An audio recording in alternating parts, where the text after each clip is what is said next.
마시고 잠시 예배 준비하는 시간을 갖겠습니다. 핸드폰 무음으로 또는 진동으로 점검해 주시고요.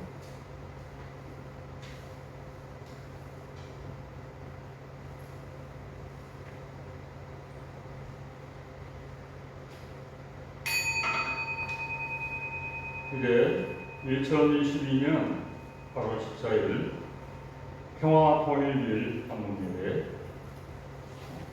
통일평화사회위원회 주관으로 올리겠습니다. 함께 묵상하시겠습니다.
우리 죄를 사하여 주시고 우리를 시험에 들게 마시고 다만 나라에서 그의 나라와 권세와 영광이 영원히 있사옵나이다.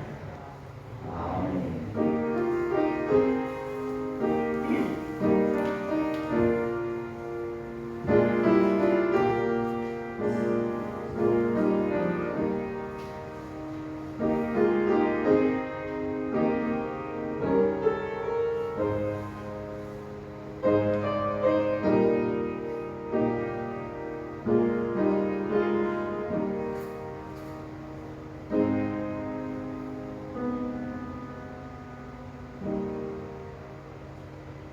먼 곳에 거세게 쓰는 편지. 이제는 누가 더 총칼을 많이 쌓아두었는지 자랑하지 말고, 누가 더 이 땅에 하나됨을 간절히 소망했는지, 누가 더 한 나라 한결이 되기를 진심으로 바랐었는지. 보시어 그런 마음을 서로 털어놓는다면 어떨까? 그대들과 우리 포탄 연기 자욱이 묻었던 옛날 옷 벗어 묻어버리고, 보통강 물줄기에 빨아 행군 그대들 옷과 북한강 상위에서 빨아 입은 우리 새 옷을 입고 누가 더 전쟁을 미워했는가를 이야기하는 일은 어떨까? 보시어 이 땅의 구석구석 아직도 아물지 않은 상처들을 우리 함께 찾아놔서 삽질해 묻으면서 삼천리를 우리의 새로운 땅으로 적시면 어떨까? 이제 다시는 싸움으로 만나지 말고 화해와 용서로 만날 순 없을까? 진정으로 사람답게 사는 세상을 만들기 위해 서로 머리를 맞대고 고민하는 마음과 마음으로 만날 순 없을까? 내가 먼저 거짓을 버리고 네가 더 너그러워져서 압록강, 낙동강물이 큰 바다에서 만나듯 섞이며 만날 순 없을까?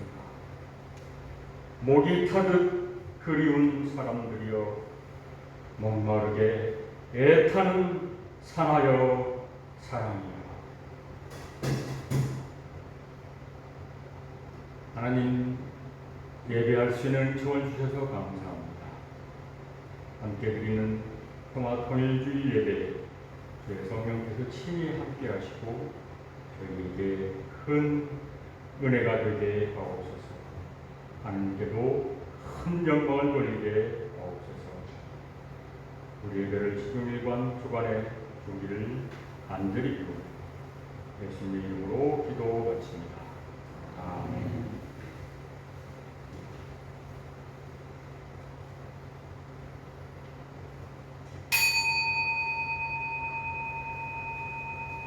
돌아와 십자가로 주님께 초점을 맞추게 하옵소서.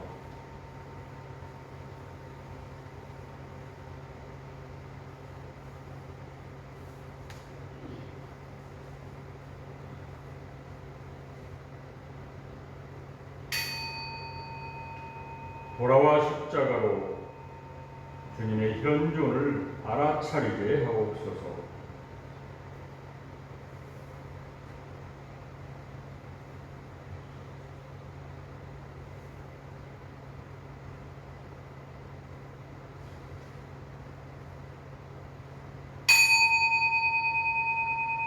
돌아와 십자가로 주님과 한 몸임을 깨닫게 하옵소서.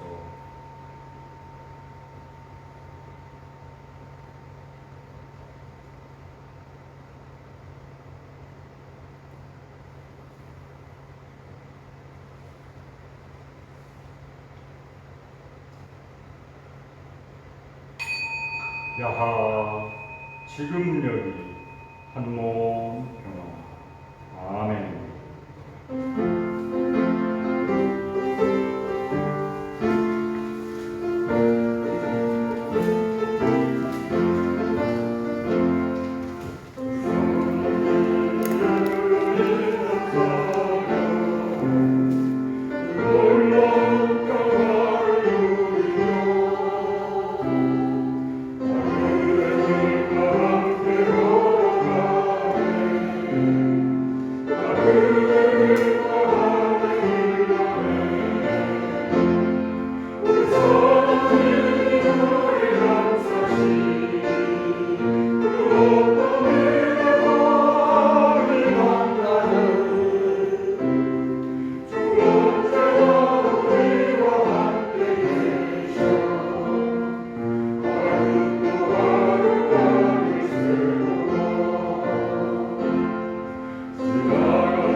기도문은 따로 저도 아닙니다.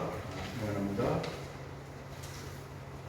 여기 한반도 평화통일 남북 공동기도문 별지로 딴지거리로 나누었습니다.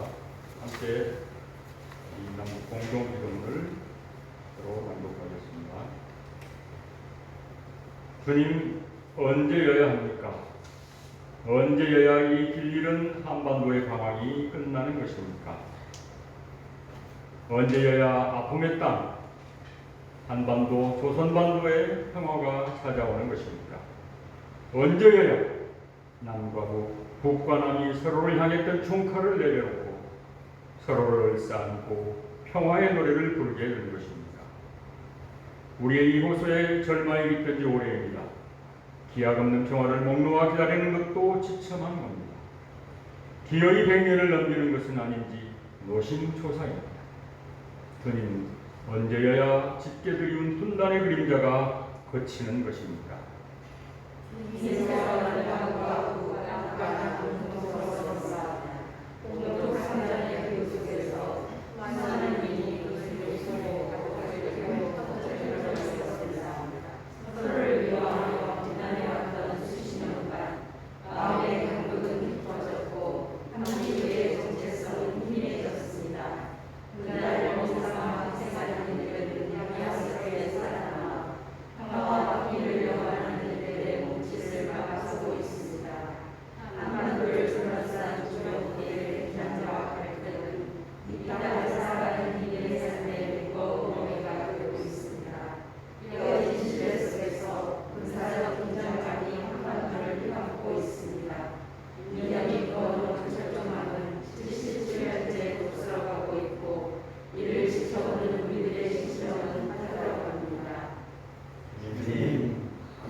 저는 끔찍한 전쟁이 반복되지 않는 것입니다.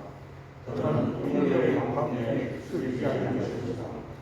남과 북, 사람이 서로의 시도를 보호하며 함께 자주로 복잡한 분단의 시파를 풀어가는 것입니다. 주님, 한반도를 향한 이 문제의 지속으로 이루어질 수 있습니까? 이 모든 현실로 만들어낼 우리를 주십시오. 그들이 정말 역사의 과거를 상상하게 해주십시오. 한반도에 하는 선택이 반드시 성취해야 할 소명을 경각하게 해주십시오. 그 소명을 이루기까지 필요한 모든 능력과 힘을 남과 북과 남에 얻을 수 있게 해주십시오. 그리하여 하늘의 깊은 상처가 아니고 한민족이 손을 맞잡고 기쁨의 노래를 부르는 바로고 자주적인 한반도의 길을 찾게 하여 주옵소서.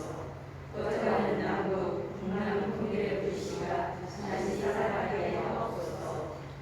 주십시면 나라에서 하나할 수 없는 상처와 아픔이 적절히 보호해주시다. 주님은 저는 아닙니다. 저는 이렇게 살아갈 수 없습니다. 저는 전쟁과 폭력의 사슬에 묶여 끌려다닐 수 없습니다. 이내 간절한 일심에 귀를 기울여 주십시오. 남과 북, 북과 남, 그리스도인들의 절기에 응답을 해주옵시오. 화해와 평화를 향한 덕없고 멀고 먼 여정에 주님께서 함께해 해주옵시오.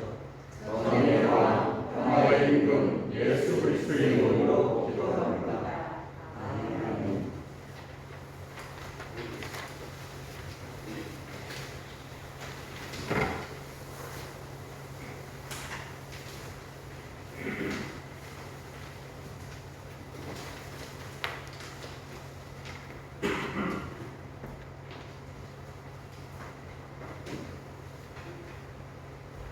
성리의 하나님, 오늘 오늘 고백의 식구들이 당신께 평화통일 예배를 드리게 하시니 감사합니다. 외세로부터 벗어나 77년이 흘렀습니다. 일제 36년 끝나지 않을 것 같은 광야의 시간에 매출하기와 만나를 주시며 인도하신 당신을 바라봅니다. 일제 암흑기 36년의 시간 자신을 버리고 조국을 찾겠다고 나선 이름 없이 혹은 이름을 남기며 정의의 편에 섰던 선열들, 그리고 그 어둠의 시간에 호의호식하며 탐욕의 시간을 보낸 이들, 목숨도 가진 것이 될 수 있다면 이것이 전부인 가장 소중한 것들을 속절없이 내놓아야 했던 수많은 민중들, 이 편에 서서 혹은 저 편에 서서 순간순간 사역에 따라 움직였던 이들의 역사가 오늘도 반복됩니다. 하느님을 믿으며 신앙을 고백하는 이들이 어떤 길을 선택할지 당신이 부르시는 미세한 소리에 귀를 기울여 듣고 영원한 생명과 자유를 따르게 하소서. 하느님 깨어 행동하는 삶을 선택하게 하소서. 귀를 열어 제대로 듣고 눈을 떠 제대로 보며 가슴을 열어 결단하고 작은 행동이라도 한 걸음 나아가게 하소서. 북을 적으로 바라보거나 마치 다른 나라처럼 바라보는 눈길을 거두어 이제 우리와 하나 되어야 하는 우리의 반쪽임을 잊지 말고 언제나 기억하게 하소서. 종전선언, 평화협정 체결, 한미합동 군사훈련 반대, 남북 공동선언 이행 등의 요구사항을 걷고 2022년은 DMZ 국제평화회 행진을 떠난 한 목사님, 그리고 함께하는 이들이 분단의 선을 넘고 통일의 한 걸음을 내딛는 소중한 마중물이 되게 하소서. 8월 광복절이 다가오면 무더위도 가시는 듯하고 가을을 알리는 풀벌레 소리도 간간히 들려야 하지만 금년의 8월은 때 아닌 폭우와 불볕이 계속됩니다. 기후변화, 기후위기 상황을 깨닫고 지금과 다른 삶을 선택할 용기를 주소서. 더 이상 미룰 수 없다는 외침을 듣게 하소서. 벌어진 현 상황에서 고통당한 이들을 외면하지 말고 언제나 작은 손길이라도 내미는 연민의 감정을 지니는 우리가 되게 하시고 나아가서 현 상황을 바꾸는 외침으로도 행동하게 하소서. 고백 공동체를 사랑하시는 하느님, 오늘은 특별히 여명, 혁명, 운명의 책 나누는 시간을 가집니다. 지난 150년의 역사 속에서 특히 하나님을 믿는 이들의 삶을 돌아보고 오늘 우리는 분단 속에서 어떻게 살아갈 것인가 고민하며 내 안에 정말 작을지라도 변화하는 시간이 되게 하소서. 오늘 예배에 함께하는 고백인들의 모든 삶과 소망과 기도를 들어주시고 당신의 위로와 은총의 시간이 되게 하소서. 말씀을 전달하는 목사님 영육간에 강건케 하시고 고백의 모든 지체들이 평안하고 행복하게 하소서. 멀리 떨어져 있던 가족들을 다시 만나길 소원했던 토픽님의 기도를 들어주신 하느님, 그 가정이 역경과 고난을 잘 헤쳐나가 이곳에 정착하고 행복한 삶을 살아가도록 인도하소서. 예수님 이름으로 기도드립니다. 아멘.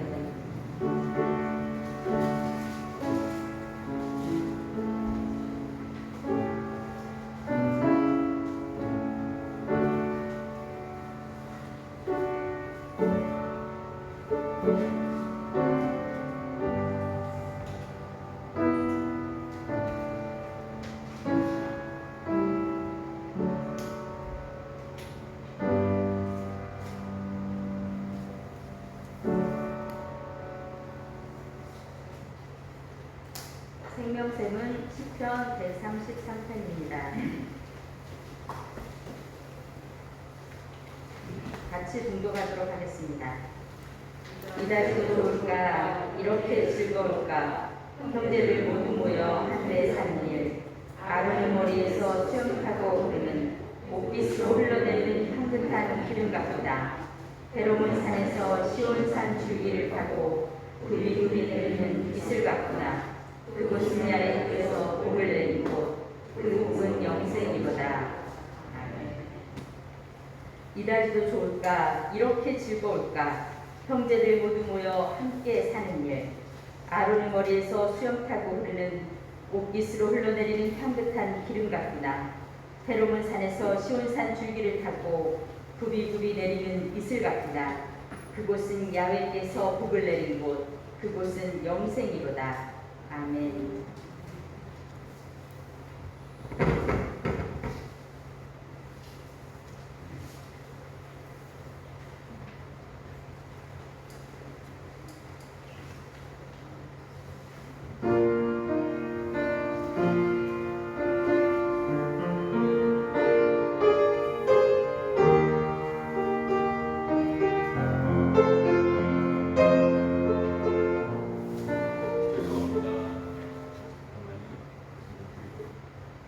죄송합니다. 그 말씀 좀 드리니 까먹었습니다. 계속 나오는 바람에 엎어졌죠. 예, 휴가철이라고 해서 오늘 제가 한 가지 찬양을 계시고요. 예, 이미 전주 나올 때 아시겠지만 여러 번 함께 불렀던 찬양입니다. 다시 보겠습니다. 코일 노래이기 때문에 선택의 폭이 좁아요. 295쪽입니다. 우리 함께 쓰는 하늘의 노래 땅의 노래 이제 295쪽 여러분 그 찬양이지만 함께 드리겠습니다. 아시는 것처럼 문익관 목사님이 지은 시에 김용수님이 곡을 지으십니다. 문 목사님의 그 절절한 이 땅 분단의 아픔에 대한 절절한 사랑 그리고 하나됨 그리고 하나님에 대한 간절한 사랑, 고마운 사랑입니다. 사랑할 수 있어서 우리에게 이 사랑을 가르쳐주셔서 또한 감사합니다. 고마운 사랑 드리겠습니다. 목사님의 심정을 생각하면서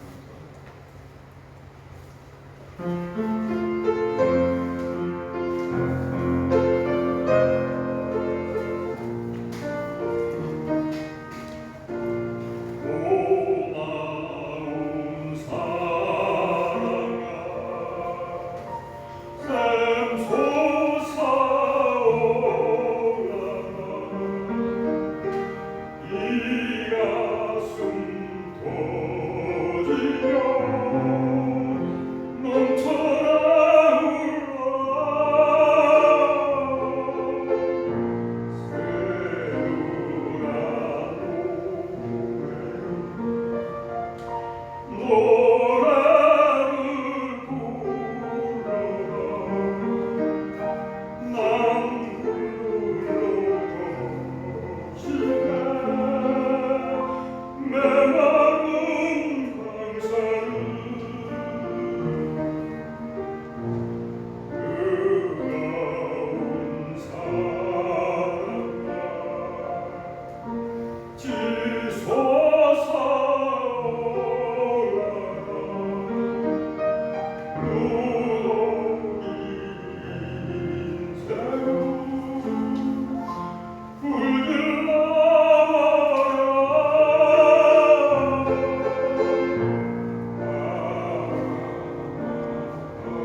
이어서 이제 오늘 귀한 분이 있습니다. 말씀을 함께 나눠주실 정진호 교수님, 정진호 선교사님 계시네요. 잠깐 소개 말씀을 좀 드리겠습니다. 정진호 교수님 또한 선교사님이십니다. 이름 독특합니다. 정 교수님은 소설가도 아니고 역사학자도 아닌 공학자입니다.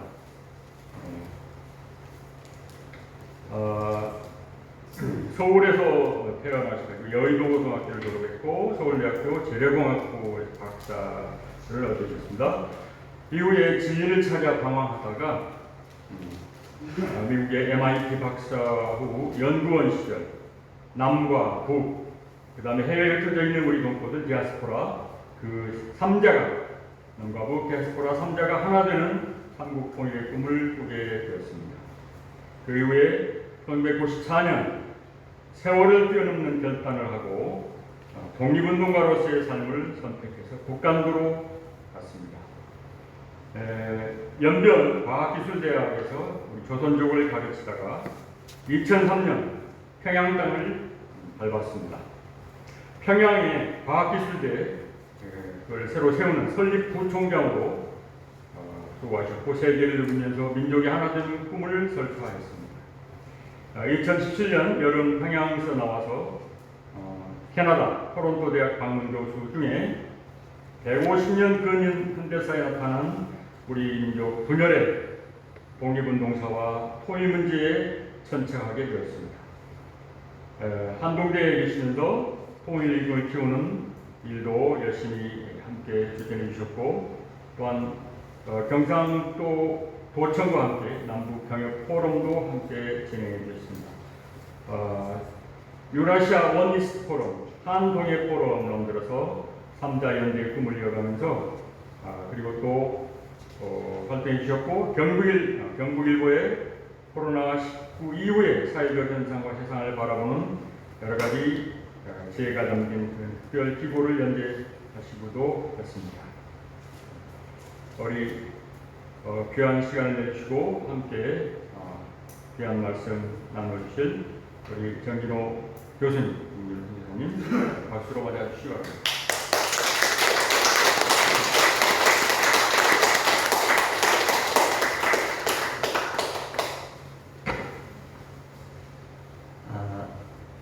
이렇게 귀한 교회, 우리 민족의 하나됨을 위해서 올고지 그 험한 길을 걸어가고 있는 여러 동지들을 다시 뵐 수 있게 돼서 너무 기쁘고 좋습니다.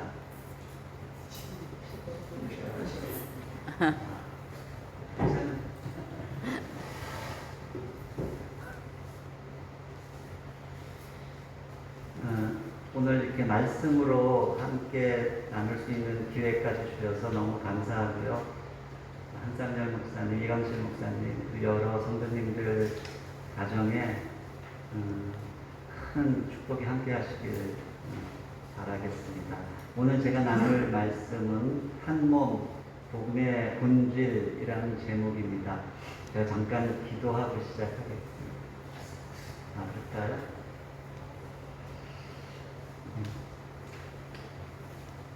사랑의 아버지, 감사합니다.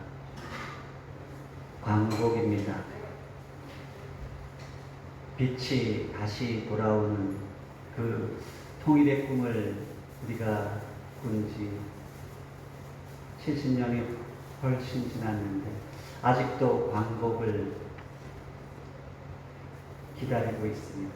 주님, 이 시간 형제 자매가 하나가 되어 서로 사랑하며 살아가는 그 모습을 가장 기뻐하시고 좋아하시는 우리 하늘아버지의 그 깊은 마음을 저희가 배울 수 있도록 도와주시옵소서.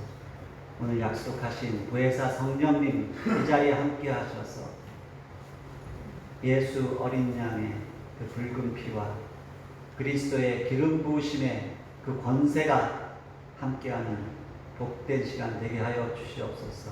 하나님께 모든 것을 의탁드리며 우리 주 예수 그리스도 이름으로 기도했습니다. 아멘. 너무 아까 소개 많이 해주셔서 감사하고요. 저는 크게 보면 두 가지 아이덴티티, 정체성을 가지고 살아간 사람입니다. 지금까지 선교사로서 공산권 중국과 북한에서 이렇게 사역을 했지만 또한 대학에서 가르치는 교수로서 그렇게 살아오고 있습니다. 저는 우리 크리스찬들은 항상 이와 같은 이중적 정체성이죠. 듀얼 아이덴티티를 반드시 가져야 된다고 생각해요. 우리가 삶의 현장에서 어떤 직업을 가지고 살아가든지 거기에 충실해야 되고, 뿐만 아니라 우리가 복음의 증인으로서 복음을 증거하는 그 일에 우리가 또한 충실해야 되죠. 저는 선교사이면서 동시에 교수로서 살아왔지만 50%짜리 선교사, 50%짜리 교수로 살지 않았습니다. 100% 선교사, 100%의 교수가 되기 위해서 항상 노력했습니다. 그와 같이 하나님은 우리가 크리스찬이 되는 순간 200%의 삶의 이중성을 우리에게 요구하고 계십니다. 그것을 오늘 좀 말씀을 나누기를 바랍니다. 오늘 제가 택한 시편 133편은 우리가 하나 되는 그 모습을 하나님께서 얼마나 좋아하시는지 그 내용을 담고 있습니다. 여기 시편 133편에 보면 다윗의 시라고 하고 성전으로 올라가는 노래라고 이렇게 설명이 붙어 있죠. 시편의 120편에서 134편까지의 그 시는 이스라엘 백성이 이제 매년 절기가 오잖아요. 3대 절기가 있습니다. 유월절, 오순절, 초막절. 이 절기 때가 되면 이스라엘 백성들이 항상 예루살렘 성전에 올라가서 제사를 드렸죠.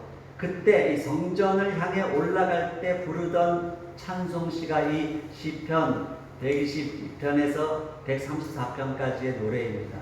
왜 올라간다고 하냐 하면 예루살렘 성전이 이렇게 높은 고지대에 있어요. 그래서 물리적으로 올라가는 것도 되지만 하나님이 계신 곳이기 때문에 우리가 올라간다라는 표현을 씁니다. 옛날에 우리 임금이 있는 서울 한성을 향해서 상경한다고 하죠.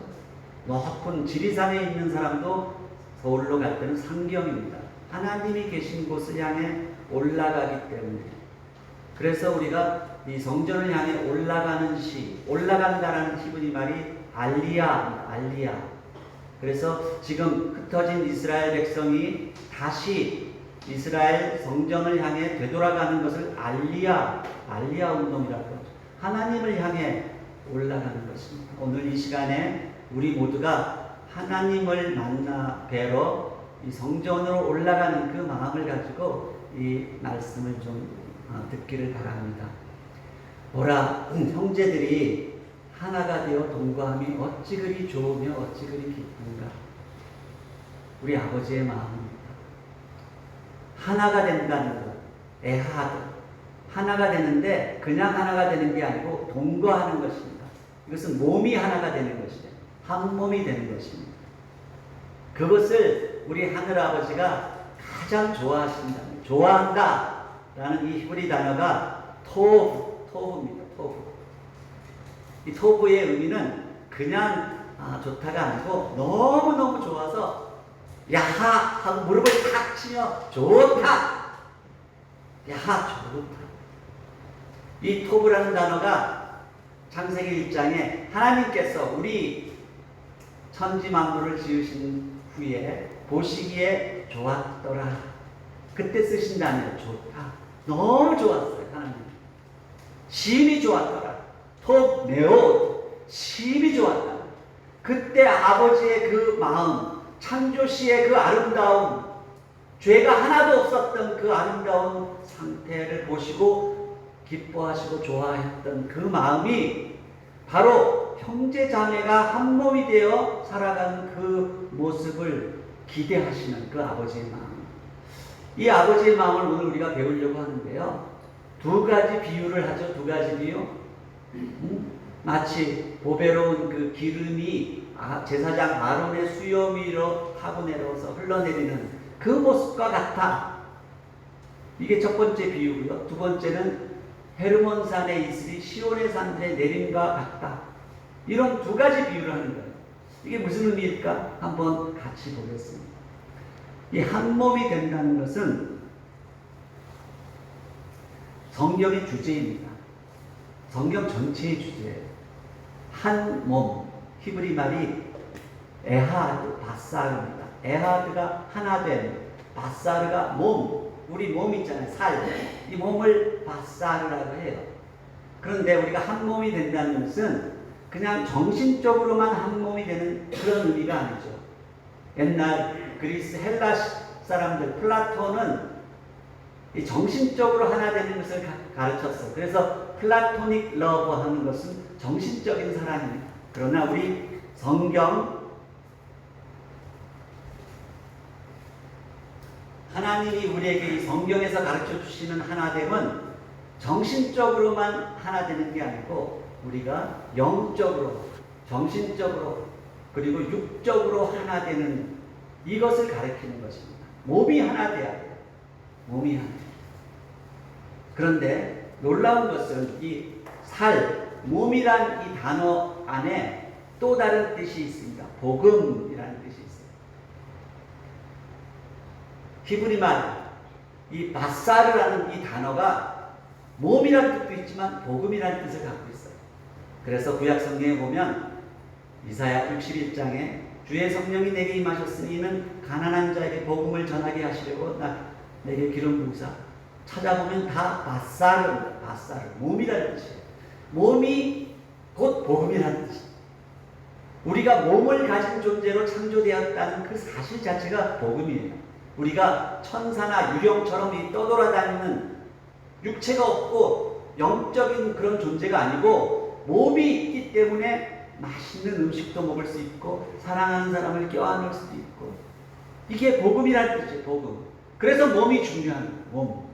우리가 예수님이 몸으로 다시 부활하셨고 우리 사도신경에 보면은 우리가 죽어서 그냥 영혼만 천국에 가는 게 아니고 몸이 다시 부활하는 것이에요. 그게 복음이에요.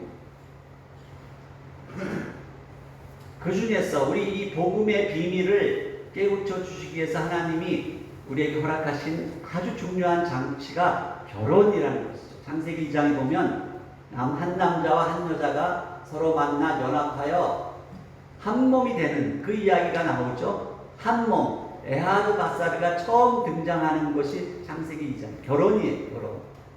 근데 아담이 깊이 잠들어 있고 갈빗대를 취하셔서 하나님이 하와를 만드시잖아요. 그 하와가 다시 이제 아름다운 하와가 탄생해서 하나님께서 그를 잠들어 있던 아담에게 끌고 오실 때 아담이 다시 잠에서 깨어나서 보고 너무 기뻐하면서 이는 내 살 중에 사요, 이 뼈 중에 뼈요, 살 중에 살이라고 소리 지르죠. 그때 이 살 중에 살이라는 이 단어가 이 바사르 중에 바사르라고 소리친 거예요. 복음 중에 복음이라고 소리친 거예요. 이해가 갑니까? 아담이 자기에게 다가오는 그 하와를 보고 너무 기뻐서 당신은 내 인생에서 복음 중에 복음이야, 바사르 중에 바사르라고 소리친 거예요. 여러분 결혼하신 형제님들 많이 계신데 그 자매된 그 아내를 바라볼 때 이 고백, 이 탄성이 나옵니까? 당신은 내 인생에서 복음 중에 복음이야. 그 고백이 있으셔야 돼요. 최소한 저에게는 그랬어요. 술에 취해 허랑방탕하게 살아가던 저에게 예수 믿는 아내가 다가와서 제 인생에 복음 중에 복음이 되었습니다. 그래서 제 인생이 변했죠. 우리 한 남자가 부모를 떠나서 아내와 연합하여 한 몸을 이루는 것, 이것이 복음이라는 복음. 자, 우리가 흔히 그런데 예수쟁이란 말을 많이 듣습니다. 세상 사람들이 저 말만 많은 예수쟁이들. 요새 손가락질 너무 많이 받아요. 교회 다니는 사람들이 말은 잘하는데 하나도 실천, 살아가는 모습을 보면 더 이기적이고 정말 안 믿는 사람들에게 손가락질, 눈의 가시처럼 그렇게 여겨지게 됐어요. 근데 한편 보면 우리는 또 크리스찬이잖아요. 크리스찬. 근데 초대교회 성도들은 예수쟁이란 말을 듣지 않고 저들은 그리스도의 제자들, 크리스찬이라고 그렇게 칭송을 받았어요. 예수쟁이와 크리스찬의 차이가 뭘까요? 여러분들은 어떻습니까? 지금 어떻게 살아가고 계세요? 이 이야기 좀 하고 싶어요. 초대교회 성도들, 특히 사도들이 전했던 복음은 예수만 전한 게 아니죠. 보면 저희가 날마다 성전에 있든지 집에 있든지 예수가 그리스도라는 것을 가르치기와 전도하기를 쉬지 아니하였다. 그들은 예수가 그리스도라는 것을 전했지 예수만 전하지 않았어요. 사울, 이 사도 바울이 이제 예수 믿고 나서 이제 유대인 회당에 뛰쳐들어가서 전했던 복음도 예수가 그리스도라는 걸 전한 거예요. 이게 너무너무 중요한 거예요. 우리의 복음은 뭔가 하면 예수와 그리스도를 함께 전하는 것이죠. 예수가 그리스도라는 걸 전해야 돼요. 복음의 정의를 가장 정확하게 우리에게 가르쳐주는 성경 말씀이 로마서 1장 2절에서 4절에 있습니다. 보면 복음을 이렇게 아주 요약해서 정의를 하죠. 이 복음은 하나님이 선지자들을 통해 그의 아들에 관하여 미리 약속하신 것이다. 자, 복음이 뭐라고요? 그의 아들에 관해서 우리에게 미리 선지자들을 통해서 약속하신 거예요. 그래서 우리가 구약, 신약, 이게 그의 아들에 관한 약속을 적어놓은 책이 성경이에요. 그래서 약속이라는 거야. 구약, 신약, 약속의 책이에요. 약속. 근데 그 약속의 내용이 무엇인가 하면 그는 육체로는 다윗의 혈통에서 나셔야 돼요. 반드시 우리에게 찾아오실 그 메시아 그리스도는 다윗의 혈통 가운데 나셔야 되는 거예요. 그래서 사람의 아들이 되는 거예요. 사람의 아들. Son of Man. 그래서 인자라고 하죠. 예수님이 자기 자신을 가리켜서 인자라고 하셔요. 인자. 사람의 아들이라는 거예요. 그는 반드시 육체를 통해서 다윗의 혈통 가운데 나셔야 할 그리스도 메시아라고 약속하셨어요. 모세와 같은 선지자를 나중에 보내시겠다고 약속하셨잖아요. 그분이 다윗의 혈통 가운데 나오시는 거예요. 그래서 마태복음 1장에 보면 그 메시아의 족보가 나오잖아요. 족보가 나오는데 다윗을 통해서 나오는 거예요. 아브라함과 이삭을 통해서 나오지만 중간에 반드시 다윗을 통해서 나와요. 그게 약속이에요. 하나님이 우리에게 주신 약속. 그게 첫 번째 조건이라면 그분이 거기서 끝난 게 아니고 성결의 영으로 죽은 자 가운데서 부활하셔서 능력으로 하나님의 아들로 인정되셨다라고 이야기해요. 이건 Son of God이 하나님의 아들 Son of God. 그분이 바로 우리 주 예수 그리스도다. 이게 복음의 정의입니다. 복음 안에는 두 가지가 있어야 돼요. 복음은 예수와 그리스도가 함께 있어야 되는데 예수님이 그를 따르던 제자들에게 도대체 너희들은 나를 누구라고 하느냐, 누구라고 생각하느냐가 누구라고 말하느냐 이렇게 질문을 했을 때 시몬 베드로가 정답을 이야기하죠. 주는 그리스도시요 메시아. 그리스도란 말이 메시아라는 뜻이죠. 주는 그리스도시요. 이 메시아라는 뜻 안에는 Son of Man, 인자라는 의미가 들어있어요. 다윗의 혈통으로부터 나신 그분이 바로 메시아라는 거예요. 그래서 유대인들은 메시아 사상을 갖고 있는 거예요. 다윗의 혈통으로부터 나타나실 그 메시아를 기다리는 민족이 유대인들이죠. 그러나 또한 살아계신 하나님의 아들 Son of God. 그래서 이 복음 안에는 예수의 신성과 그리스도의 인성이 함께 있는 것이에요. 이게 초대교회 성도들이 고백했던 복음이 신앙 고백, 주는 그리스도시요 살아계신 하나님의 아들이라는 이 말씀의 그 첫 글자를 따서 만든 게 익투스, 물고기란 뜻이에요. 그래서 초대교회 성도들은 물고기 표시를 했죠. 물고기. 그 안에 그들의 신앙 고백이 들어있던 거예요. 신앙 고백. 그래서 그 물고기의 신앙 고백, 예수와 그리스도가 함께 있는 신앙 고백을 해야 되는데 사단은 이 복음을 반토막 냅니다. 반토막. 사단이 지금까지 했던 것은 다른 게 아니에요. 이 복음을 반토막 내는 것이에요. 그래서 그리스도와 예수가 나뉘어지게 만들었어요. 그래서 이 유태인들은 아직도 예수님의 신성, 예수님을 인정하지 않아요. 자기들이 기다리는 메시아만 기다리면서 율법적으로 살아가는 유태인들과, 그러나 우리 이방인 크리스찬들은 다분히 예수의 신성은 너무나 잘 알고 가르치는데 이 그리스도의 인성을 잘 모르는 교회들이 대부분이에요. 우리 전주교회, 고백교회는 그렇지 않지만 대부분의 교회들이 예수의 신성만 가르치고 그리스도의 인성을 잘 가르치지 않아요. 복음이 반토막이 났어요. 그러다 보니까 이 온전한 복음이 반쪽짜리가 되면서 반쪽 복음, 그러니까 영지주의적 복음으로 전락했다. 그래서 보면은 뭐 교회에 걸려있는 거 보면 예수밖에 없어요. 지저스, 예수만 가르쳐요. 예수. 그 예수 너무 소중하죠. 예수가 무슨 뜻입니까? 예수는 예슈아, 예수라는 히브리 단어는 구원의 의미를 갖고 있죠. 아들을 낳으리니 그 이름을 예수라 하라. 그가 자기 백성을 죄에서 구원할 자라. 예수는 구원의 의미를 갖고 있는 거예요. 그러나 자 보세요. 이 예수만 우리가 가지고 있는 그 반쪽 복음이 되다 보면 어떻게 되냐면, 지금 한국 기독교가 이렇게 영지주의적 복음으로 반쪽 복음이 되다 보니까 예수 천당 불신적 개인 구원만 강조하는 거예요. 내가 예수 믿어 천국 가면 되지. 뭐 사회가 어떻게 불의로 썩어져 가든 난 관심 없어. 정의, 불의 뭐 그런 거 관심 없어요. 내가 예수 믿어 천국 가면 그걸로 끝이야. 개인 구원. 사랑만 강조해요. 사회 정의를 말하지 않아요. 그게 일제시대 때부터 그렇게 됐어요. 예수만 강조하고 그리스도의 인성이 약해지다 보니까 이 고난의 복음, 하나님 나라의 복음, 성육신의 복음이 약해졌어요. 좀 죄송하지만 물을 한 잔.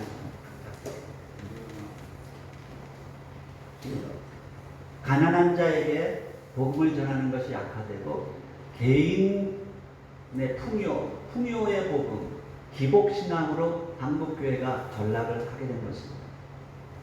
그러다 보니까 이 십자가의 복음 안에는 예수의 구원론과 그리스도의 교회론이 함께 있어요. 이게 교회의 모습이거든요. 교회가 뭔가 하면 밑바탕에 성경의 받침대 위에 두 기둥이 서 있어요. 두 기둥이 하나는 예수 기둥이고 하나는 그리스도의 기둥이에요.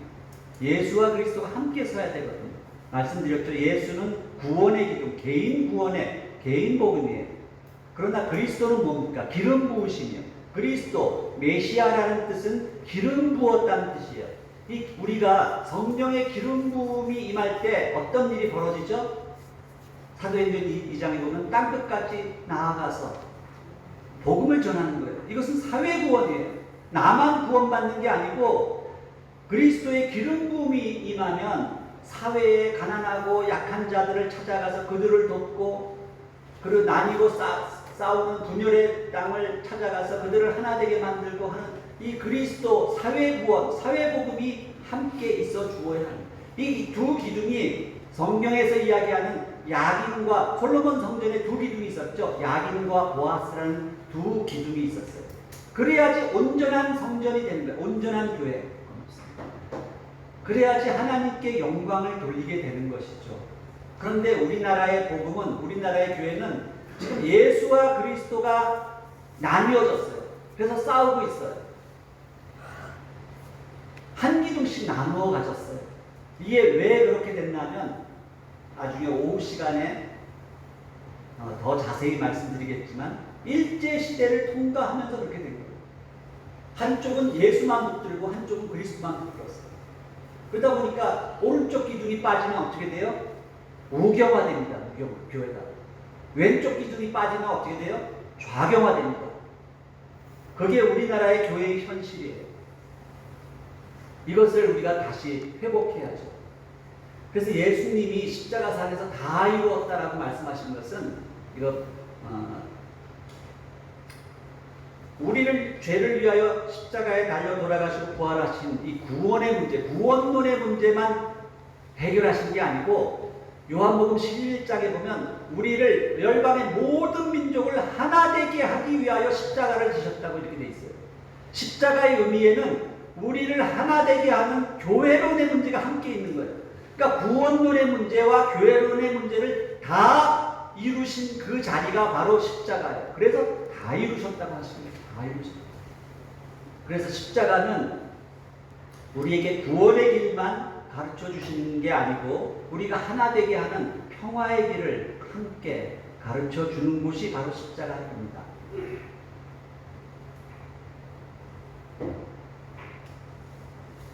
오늘 오후에 말씀드리겠지만 우리가 이렇게 교회가 나뉘어지고 복음이 나뉘어진 것은 일제시대를 통과하면서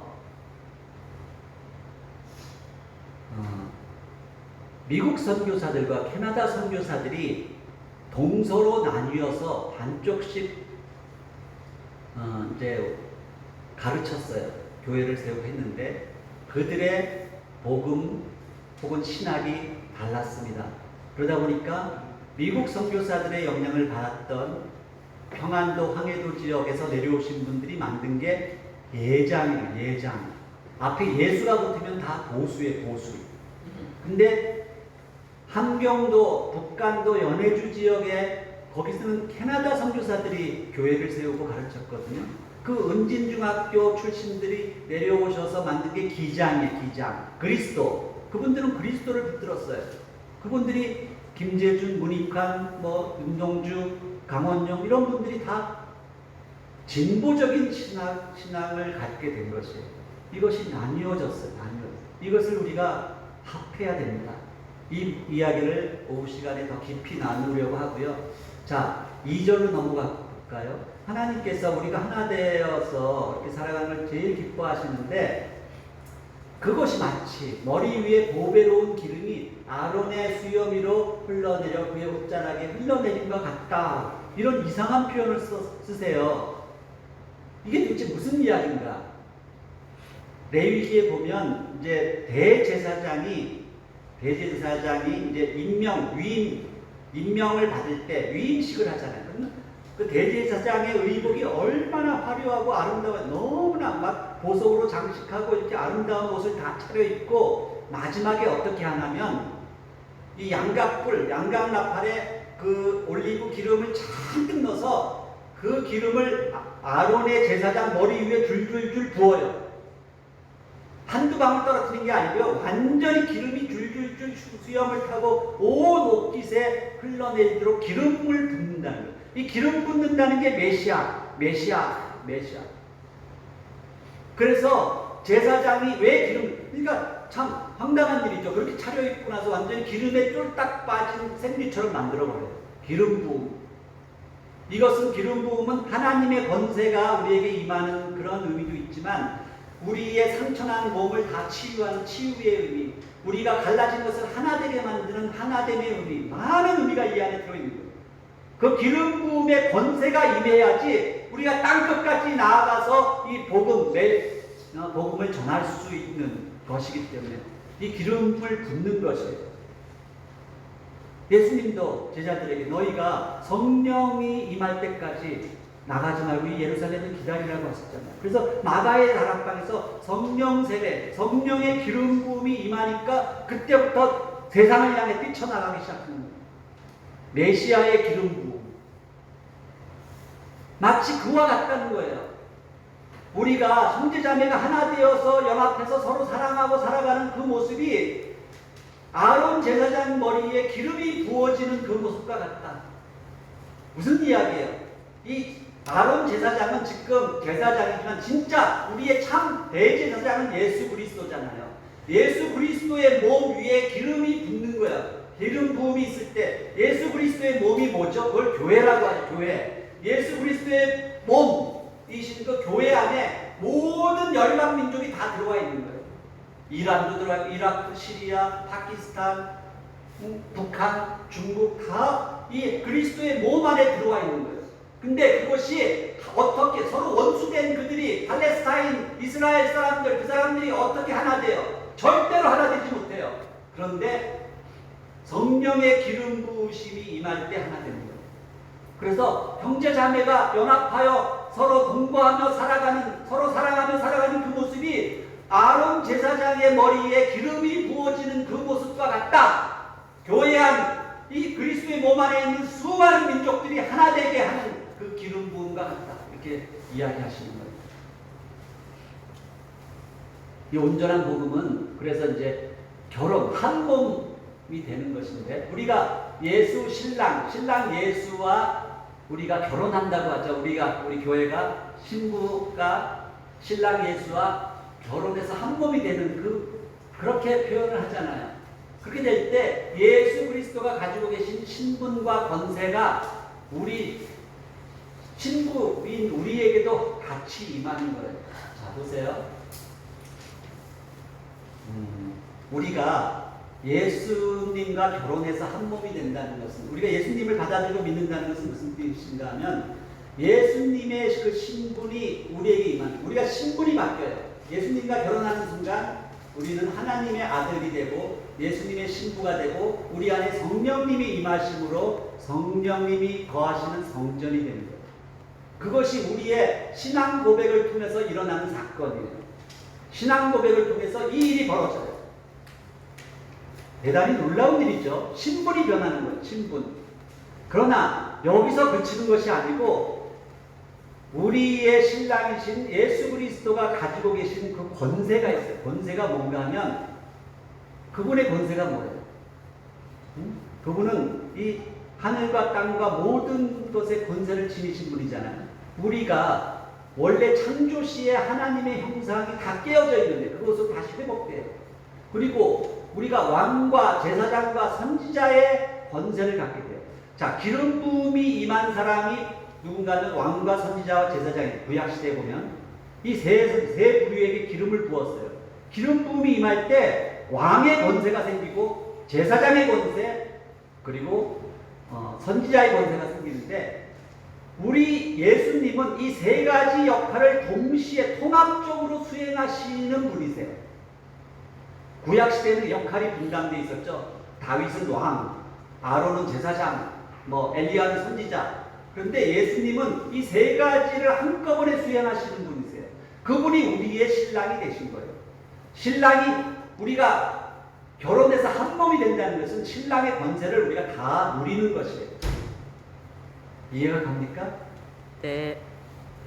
우리가 아주 가난한, 정말 찌질이 가난한 시골 처녀가 어느 날 어떻게 눈이 맞아가서 삼성가의 아들하고 딱 결혼했다고 칩시다. 결혼 신고 끝나는 그 순간 그 시골 처녀는 삼성가 재벌의 그 아들이 갖고 있는 모든 권세를 다 누리게 돼요. 그게 결혼의 의미예요. 우리 신랑 예수 그리스도가 가지고 있는 그 권세는 하늘과 땅, 이 천지와 만물을 다스리시는 그 권세예요. 그 권세가 저와 여러분에게 이미 임했다는 것을 믿으시기 바랍니다. 그래야지 우리의 신앙이 말로 하는 이 입술의 고백에서 삶의 고백으로 넘어가요. 삶의 고백. 삶이 변한다는 거예요. 입술의 고백이 아니고 이제는 삶의 고백. 그 권세를 그러니까 생각해 보세요. 그 신랑이 결혼했는데 그 삼성가의 재벌 그 신랑이 우리에게 성령님, 그러니까 어떤 신용카드를 주면서 자기 와이프에게 너 이제 마음대로 이 카드를 써 했는데, 이 신부가 자기의 권세가 어떻게 되는지 깨닫지 못하는, 그래가지고 옛날 그 치지보기 전처럼 이 집 저 집 다니면서 돈 꾸러 다니고 그 카드를 쓰면 되는데 그 카드를 전혀 안 써요. 우리 신랑의 권세를. 그래서 늘 결핍 상태예요. 그래서 이 프로그램 참여하고 저 프로그램 참여해서 뭔가 좀 더 얻어내려고 돈 꾸러 다녀요. 돈 꾸러. 시집 오기 전 그 띠질이 가난한 그 모습을 그대로 유지하고 있어요. 예수 믿는다고 하면서. 자기의 권세가 지금 얼마나 놀라운 권세로 바뀌었는지를 모르는 거예요.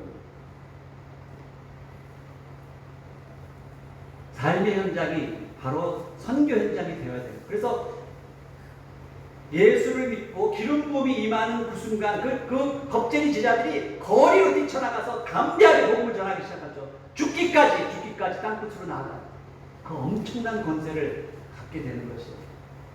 그러다 보니까 저도 중국과 북한, 평양까지 들어가게 됩니다. 그 권세를 깨닫는 순간 못 들어갈 곳이 없는 거죠. 그래서 압록강을 건넜고요. 오후 시간에 좀 자세히 이야기하지만 이 가족을 데리고 평양에 기차를 타고 이제 갔어요. 그래서 정말 거기서 이제 한때 통일가족으로 우리 둘째 아들과 막내를 데리고 갔는데 이 막내딸은 이제 늦둥이가 지금도 이제 고2 아직 그때는 이제 초등학생이었어요. 우리나라 하나대라고 통일의 딸로 이름을 하나라고 지었어요. 그래서 어릴 때부터 잠자리에서 하나야, 너는 아빠가 우리나라 통일대라고 이름을 하나라고 지었어. 그럼 막 애가 좋아하고 그랬거든요. 근데 평양에, 북한에 가보니까 이 거리 간판에 모든 게 다 하나, 뭐 정보통신, 하나음악원, 하나라는 말로 도배를 해요. 북한은 지금도 우리가 통일되기를 그토록 소원하는 그 마음들이 곳곳에 있거든요. 그러니까 뭐 소주도 하나,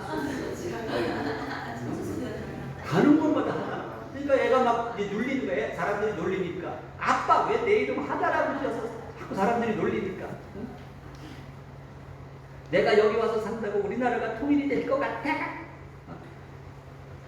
이 아이는 이제 거기 평양 외국인 학교에 가서 외국인 제3세계 외교관 자녀들과 같이 공부를 했고요. 우리 둘째 아들은 평양과기대 학생들하고 같이 한 교실에서 공부를 했어요. 참 놀라운 일 있죠. 분단 70년의 장벽을 뛰어넘어서 정말 이 남조선 괴뢰 아이가 자기들 그 교실 안에 들어오니까 처음에 애들이 놀래가지고 막 벌벌 사실은 막 북한 사람들이 더 당황을 했거든요. 근데 이 아이들하고 이제 서로 친구가 되고 얼마나 가까워졌는지 저는 이제 우리 학생들 가르치고 이 이야기도 오후 시간에 더 깊이 나누도록 하겠습니다. 마지막 세 번째 절입니다. 헤르몬산의 이슬이 시온산들에 내린 같도다. 자, 형제자매가 동거에서 하나 되는 이 모습이 헬몬산의 이슬이 시온산. 자, 이게 무슨 의미인가를 좀 이제 설명을 드릴게요. 천국이 어떻게 확장돼 나가는 이 삼중적 신비가 있다고 이렇게 표현해요. 처음에는 이제 한 사람, 아담과 하와를 통해서 가정을 이루게 하시고 그것이 확장돼서 교회와 천국을 이루게 하시는데 복이라는 단어가 히브리 말로 바라크인데 그건 생명의 의미, 생명이라는 의미죠. 이 생명을 탄생시키고 전하는 이것이 바로 천국이라는 것이죠. 가정은 생명을 탄생시키는 거죠. 교회도 마찬가지고 천국도 마찬가지죠. 그런데 우리가 이 하나님 나라 열방의 천국으로 나가기 전에 넘어야 할 산이 민족이라는 거예요. 민족. 모세도 마찬가지였고 사도 바울도 마찬가지였고 그들이 복음을 받자마자 애통하게 생각하는 자기 민족의 구원이에요. 그래서 우리가 열방을 향해 나아가기 전에 우리 민족이 하나 된 이 북한에 있는 형제들을 우리가 무시할 수 없는 거예요. 우리가 우리 민족이 지금 아직도 하나 되고 복음을 듣지 못했다면 우리가 어떻게 열방을 향해 나아가겠어요? 자, 천국의 신비, 이것을 예수님이 미스테리온, 신비라고 말씀하세요. 천국을 이렇게 비유를 설명하는데 이 천국은 하나된 한 몸을 이루는 것이 천국인데 거기에는 반드시 피 흘린 고난이 따른다는 거예요. 창세기 2장에서 남자와 여자가 한 몸을 되는 그 과정에서 아담이 갈빗대를 하나 취할 때 막 물과 피를 옆구리에서 흘리잖아요. 피 흘림이 있었어요. 그리스도가 십자가에 매달리실 때 로마 군병이 그 막 옆구리를 창으로 막 찌릅니다. 물과 피가 쏟아져요. 그때 그의 신부된 교회가 탄생하는 거예요. 그래서 서로 만나 한 몸을 이루는 거예요. 똑같은 일이에요. 이게 미스테리온, 신비라고 표현해요. 신비. 사도 바울이. 그런데 똑같은 신비가 세 번째 신비가 뭔가 하면 로마서 11장에 보면 이렇게 말씀하세요. 너희가 이 신비를 모르기를 내가 원치 아니하노니 너희가 이 신비를 반드시 알아야 되는데 그것은 이방인의 수가 충만하게 찰 때까지 하나님이 유대인들의 눈을 가려서 그들의 마음을 완악하게 해서 그들이 그토록 기다리는 메시아가 자기들이 2000년 전에 십자가에 매달아 죽인 그 예수라는 것을 깨닫지 못하게 했다는 거예요. 예수, 그래서 유대인들은 아직도 예수를 메시아로 인정하지 않고 있어요. 그것이 눈이 가려져 있어요. 왜냐하면 그 기간 동안에 땅끝까지 이르러 다른 열방 모든 민족이 복음을 들을 수 있는 그 시간을 주는 거예요. 그러나 마지막 때는 그들도 지금은 서로 그들이 원수가 되어 있지만 하나 되게 됩니다. 근데 우리나라의 역사에도 똑같은 일이 벌어졌죠. 원래는 북한 땅이 우리에게 복음의 산실이었고 거기가 부흥의 땅이었잖아요. 북한의 교회가 3,000개 있었어요. 해방 직후에. 우리 남한은 거의 없었어요. 거의 절반도 안 되고 어떤 학자들은 10분의 1밖에 안 됐다고 이야기해요. 선교사님들의 숫자는 남한에 훨씬 더 많았는데 그만큼 이 남쪽 사람들이 완악했다는 거예요. 완악했어요. 복음 받지 않았어요. 근데 북에 있던 그 교회들이 다 남쪽에 내려와서 이 부흥을 일으킨 거예요. 그러니까 마치 유대인의 옆구리에서 이방의 교회가 빠져나온 것처럼 북한 땅에서 북한의 옆구리에서 지금 이게 남한의 교회가 빠져나온 걸 갈빗대처럼. 근데 그동안 이 한국의 교회가 성장하는 동안 북한의 교회는 마치 아담처럼 피를 흘리고 깊이 잠들어 있는 거예요. 지금도 잠들어 있어요. 근데 이 잠이 영원한 잠이 아니에요. 언젠가는 다시 아담처럼 깨어나서 하나 되게 된다는 거, 한 몸을 이룬다는 거. 이게 바로 신비다. 신비. 이렇게 이야기합니다. 자, 이스라엘 지도를 보면 우리나라 백두산처럼 제일 꼭대기에 헬몬산이 있어요. 여기는 백두산보다 조금 더 높은 산에 거기에 그래서 만년설이 항상 있는데 거기서 그 눈이 녹아내려서 이슬처럼 이렇게 쭉 흘러내리면서 요단강을 타고 오다가 갈릴리 호수를 타고 오다가 또 사해를 거쳐서 홍해까지 들어가는 그러니까 이 헬몬산의 이슬이 마치 우리나라 천지못이 천지가 두만강 압록강을 타고 다 흘러가고 백두대간을 타고 이렇게 흘러오는 것처럼 헬몬산의 이슬이 모든 이스라엘 사람들에게 이 생명을 이 물을 준 거예요. 생수를 공급하는 거예요. 그래서 이 이슬이 말라버리면 이 헬몬산의 이슬이 말라버리면 그들은 살 수가 없어요. 그런데 이스라엘 사람들이 이 생수의 근원을 버렸다 이렇게 해요. 에레미야 선지자가 너희가 이 생수의 근원 대신 하나님의 말씀을 버렸다. 그리고 네 스스로 웅덩이를 팠다. 그런데 그것은 물을 가둘 수 없는 헛된 웅덩이다. 이렇게. 그게 우리의 모습이에요. 하나님을 떠난 이스라엘 백성의 모습이요. 우리의 모습이에요. 그런데 성경은 이 이스라엘이 지금은 저렇게 완악하게 배역하고 하나님을 떠나 있지만 언젠가는 아담과 하와가 만나듯이 이들도 다시 구원받을 것이다. 이렇게. 보세요. 이게 유명한 여호수아와 갈렙이 이제 한 막대기에 이 포도송이와 석류와 무화과 이 과일을 메고 돌아오는 장면이죠. 이 장면은 굉장히 놀라운 장면이에요.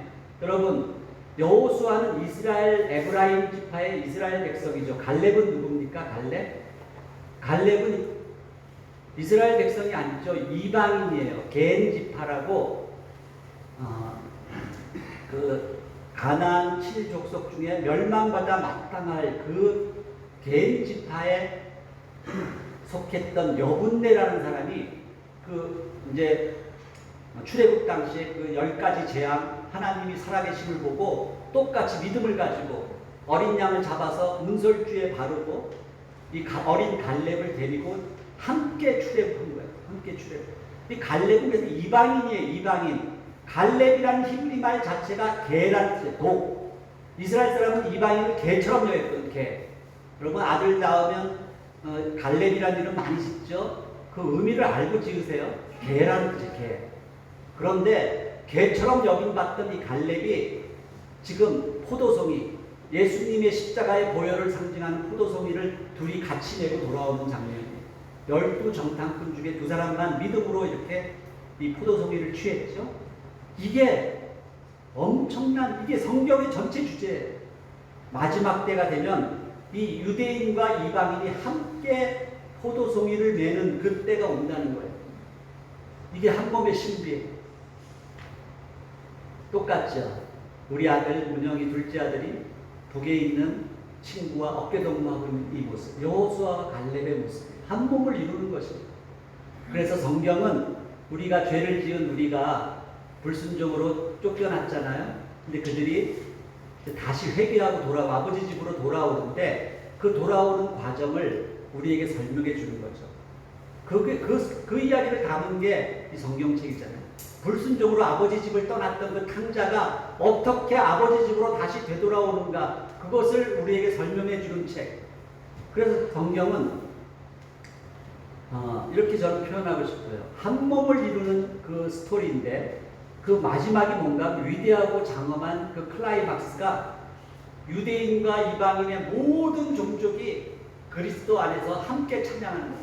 요한계시록 10장에 보면 유대인과 이방인이 함께 죽임당하신 어린 양을 찬양하는 그 모습이 나와요. 그게 마지막 때 일어날 한 몸을 이루는 위대한 장면이에요. 클라이막스, 성경의 클라이막스. 그 한 몸을 위한 행진곡이다, 이렇게 표현해요. 자, 결론입니다. 한 몸 평화. 복음의 완성은 한 몸 평화다. 한 몸, 아까 에하드 바사르가 한 몸이라고 했죠. 근데 자, 이 부부가 한 몸을 이루는 건 아까 말씀했죠. 그리고 교회가 한 몸을 이루는 것은 유대인과 이방인이 하나 될 때 완전한 평화를 이루는 거예요. 그러니까 지금 팔레스타인과 이스라엘 사이에 분리장벽이 있죠. 지금 우리가 38선 휴전선에 그 철조망이 있잖아요. 우리가 남과 북이 하나 되어야지 그 힘으로 그 모슬렘国까지 가서 팔레스타인과 유대인의 이 하나 되는 것이, 그것이 마지막 싸움이고, 마지막 싸움. 모슬렘과 이스라엘, 거기까지 우리가 나아갈 수 있는 거예요. 자, 그 평화를 이루기 위해서 우리가 뭘 해야 되는, 그게 한 번 평화를 이루는 것이, 이것이 복음의 완성인데, 그 한 번 평화라는 것은 다름 아닌 그리스도 안에서 서로 원수되었던 여호수아와 갈렙이 하나가 되듯이, 남과 북이 하나 되듯이 한 몸, 한 세 사람, 원유맨을 이루는 것입니다. 그것을 가리켜서 우리가 한 몸 평화라고 이야기하는 것입니다. 자, 더 많은 이야기 오후 시간에 나누도록 하겠고요. 시간이 많이 지났네요. 지금 제가 팍팍 보면서 넘겨야 되는데 옆으로 비스듬하게 보다 보니까 시간이 지났어요. 제가 지금 이 결례라는 시 하나 낭송하고 마치도록 하겠습니다. 결례, 잘 안 보이네요. 제가 가서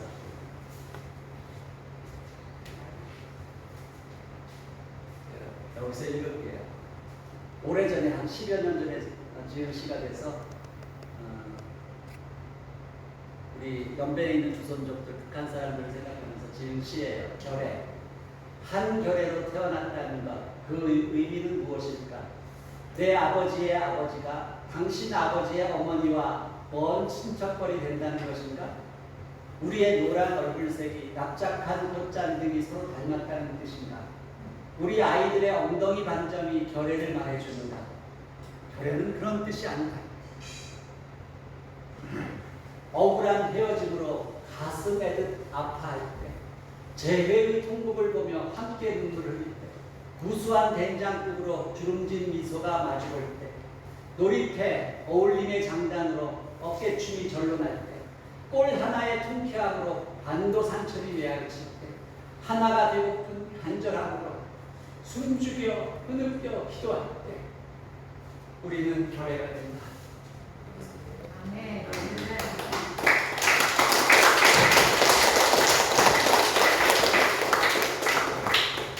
기도로 마치겠습니다. 사랑의 하나님, 감사합니다. 오랜 세월 아직도 원수처럼 그렇게 총뿌리를 겨루고 있는 이 민족을 불쌍히 여겨주시고, 주님, 우리 민족의 하나된 그 통일을 위해서 기도하며 오랜 세월 이 길을 걸어온 전주 고백교회 당신들의 귀한 아들, 딸들, 이들을 주님께서 그 수고를 아시오니 가슴에 품어주시고 위로하시고 이들의 기도를 통해서 우리 민족의 그 소원 하나 되는 통일의 날이 반드시 속히 다가올 수 있도록 주님 은혜를 베풀어 주시옵소서. 주님 앞에 우리 민족의 장래와 우리 이 교회의 모든 것 필요한 것들 그리고 주님께서 아시오니 그 각 가정의 그 아픈 기도들을 다 들어주시고 주님께서 축사하여 주시옵소서. 하나님께 모든 것을 감사드리고 부탁드리며 우리 주 예수 그리스도 이름으로 기도했습니다. 아멘.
물질의 근원이 되신 하나님, 지난 일주일도 저희들에게 필요한 물질을 허락하셔서 감사합니다. 이 땅에는 절대적인 빈곤에 의해서 어려움을 겪고 있는 많은 사람들이 있다는 것 잊지 말게 하시고, 우리가 덜 쓰고 더 나누면서 주님, 우리가 주 안에서 한 몸임을 다시 한번 깨닫고 실천하는 저희들이 되기를 간절히 원합니다. 물질로 인해서 이 세상에 수많은 전쟁과 불화와 갈등이 끊임없는 이 세상 속에서 물질을 통해서 하나 되게 하는 한복평화 역사에 우리가 온전히 함께 할 수 있도록 인도하여 주옵소서. 주님, 수술을 잘 마치고 주님 앞에 감사해서 드리는 예물을 받아주시고, 다시 한번 몸이 얼마나 소중한가 깨닫게 하시고 건강을 회복할 수 있도록 인도하여 주옵소서.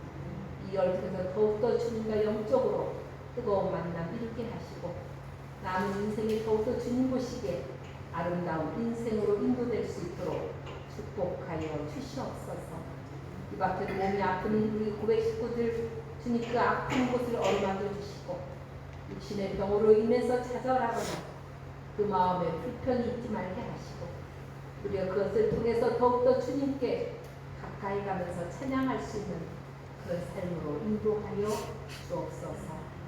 주님도 오늘 저희들에게 귀한 말씀을 전해준 우리 정진호 선교사님, 정말 통일의 그 한몸평화에 그 주님의 소명을 안고 그 평양 땅을 돌아다니면서 전 세계를 다니면서 하나님의 말씀을 전하는 이 아름이 주님께서 건강 지켜주시고 가는 곳곳마다 한몸평화 충만한 역사 이루어주시고 정말 이분의 기도와 모든 피땀이 이 땅에 진정한 아름다운 통일로 이어질 수 있도록 축복하여 주시옵소서.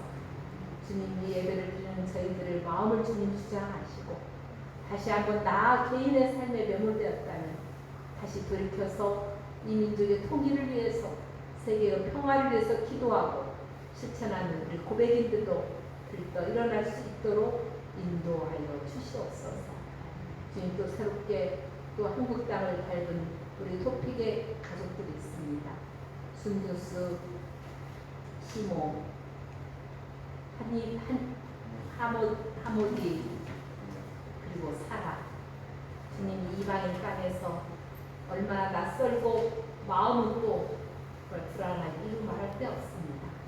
앞으로 살아갈 막막한 그런 현실 앞에서 불안하고 두려운 이들에게 우리 고백 공동체가 따뜻한 보금자리가 되게 하시고 이들에게 희망을 심어주게 하시고 이들이 정말 한국 사회에 잘 적응할 수 있도록 용기와 힘을 불어주도록 손을 맞잡아주고 따뜻한 미소를 지내주고 아름다운 마음을 함께 나눌 수 있도록 인도하여 주시옵소서. 그래서 이들이 이슬람이든 기독교인들 그것이 뭐가 중요합니까? 하나님 안에서 한몸 평화를 이루면서 이분들이 한몸 평화의 진리를 깨닫고 한몸 평화의 삶으로 나날이 성장하는 귀한 역사를 이루어 주시옵소서. 우리 고백 공동체가 종교를 넘어서서 한 몸이 되는 아름다운 공동체임을 다시 한번 주님을 통해서 깨닫는 귀한 역사가 이분들을 통해서 이루어지게 하여 주시옵소서. 주님 고맙습니다. 일주일 삶을 주님께 맡겨오니 우리가 주님의 말씀 안에서 기뻐하면서 순종하면서 우리가 성장하는 일주일이 되게 하여 주옵소서. 예수 그리스도 이름으로 기도 바칩니다. 아멘.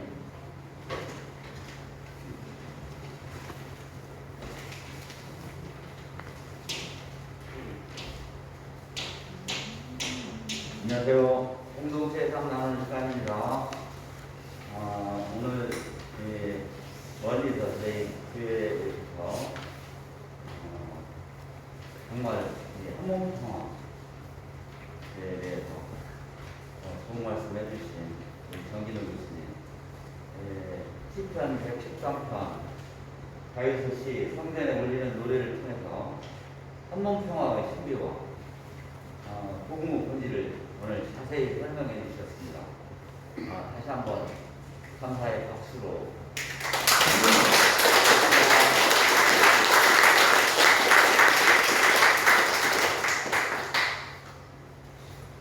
말씀 중에 특히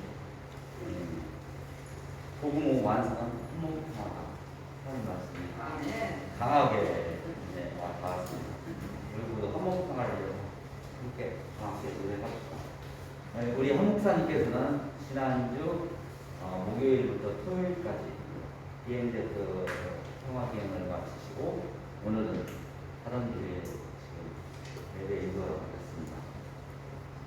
그리고 오늘 또 귀한 손님들 오셨습니다. 우리 토픽 마리아님 그 자제분들이 예멘을 출발해서 천신만고 끝에 드디어 전주에 도착했습니다. 수요일, 지난주 수요일 인천공항에 도착해서 빨리 전주에 가고 싶은 마음에 차를 타는데 그 진주행했답니다. 진주로 갔는데 또 다행히 그 진주에 그 이정환님이 거기 사시는 바람에 또 다행히 마중을 나갔고 대화도 잡아주셔가지고 하룻밤 거기서 묵고 전주 포까지 교회에서 전주에 오시게 됐습니다. 우리 그 토픽 이 마리아님 그 사제분들 일어서 보세요. 우리 박수로 한번 찬양합시다. 자, 그럴까요? 네, 전 따로 소개하겠습니다. 네, 축하드립니다.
지금은 우리 주 예수 그리스도의 은총과 하나님 아버지의 무한하신 사랑과 성령님의 감동 감화하시고 한 몸 되게 하시는 역사가 평화통일주 예배를 드리면서 다시 한번 남북이 한 몸임을 깨달아 한 몸으로 한 몸 되게 하겠다고 다짐하는 여기에 모인 모든 식구들 위해 그 새롭게 한국 땅을 밟은 우리 토픽의 가족들 위해 그리고 우리 정진호 교수님과 그 일에서 협력하는 모든 분들 위해 지금부터 영원토록 함께 하시기를 예수 그리스도 이름으로 축원하옵나이다.